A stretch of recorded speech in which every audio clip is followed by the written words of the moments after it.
Nia no winanga pona na mai mo winyo me nepa.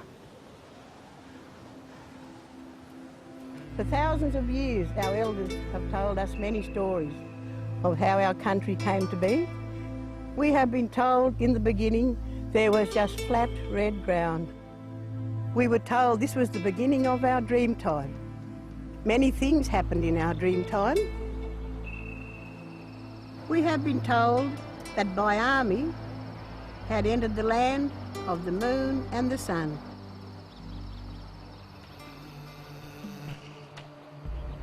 We have been told that Baiame, on walkabout, took a giant step from Cobar to Gundabooka, a sacred place of the Nyimba people.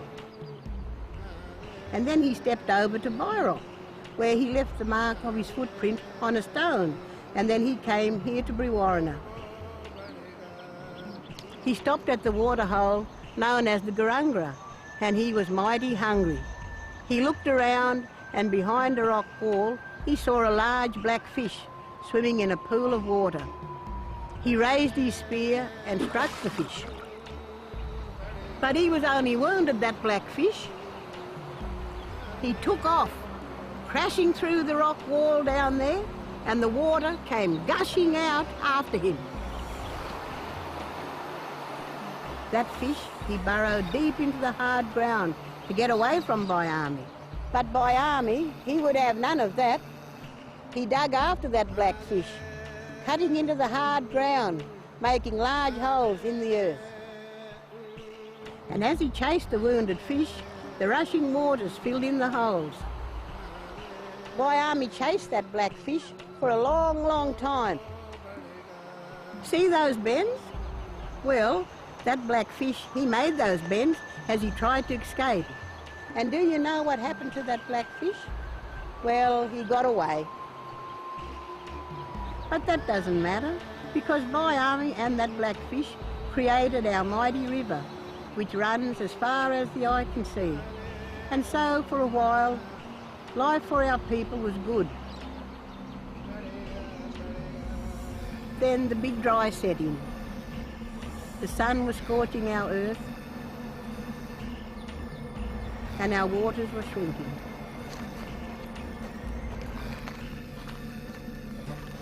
Our people faced a famine.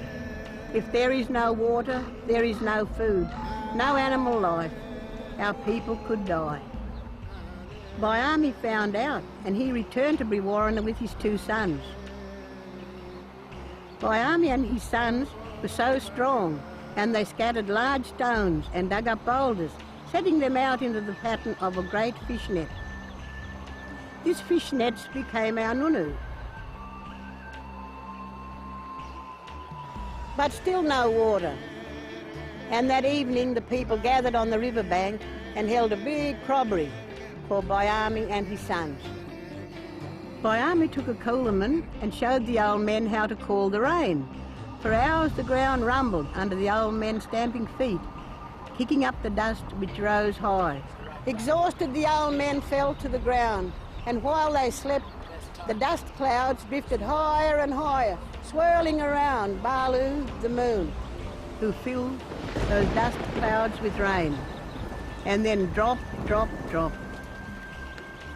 The rain, it poured down for days.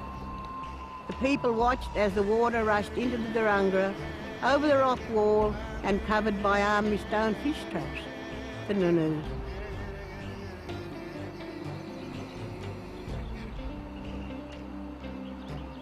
And when the rain stopped and the flood fell, the hippai, the fishermen, saw the fins and mouths of thousands of fish in the water.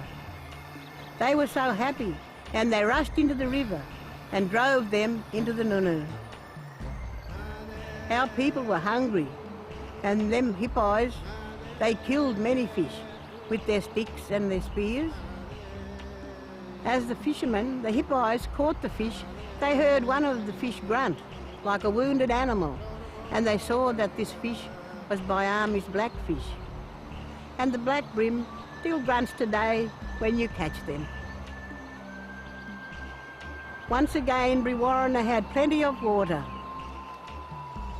This is the story of how the Nunu by Army Stone fish traps came to Brewarrina.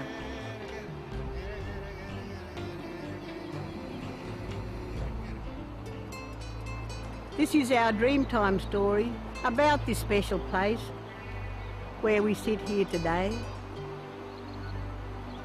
And now this is your Dreamtime story to pass on to your children and your children's children.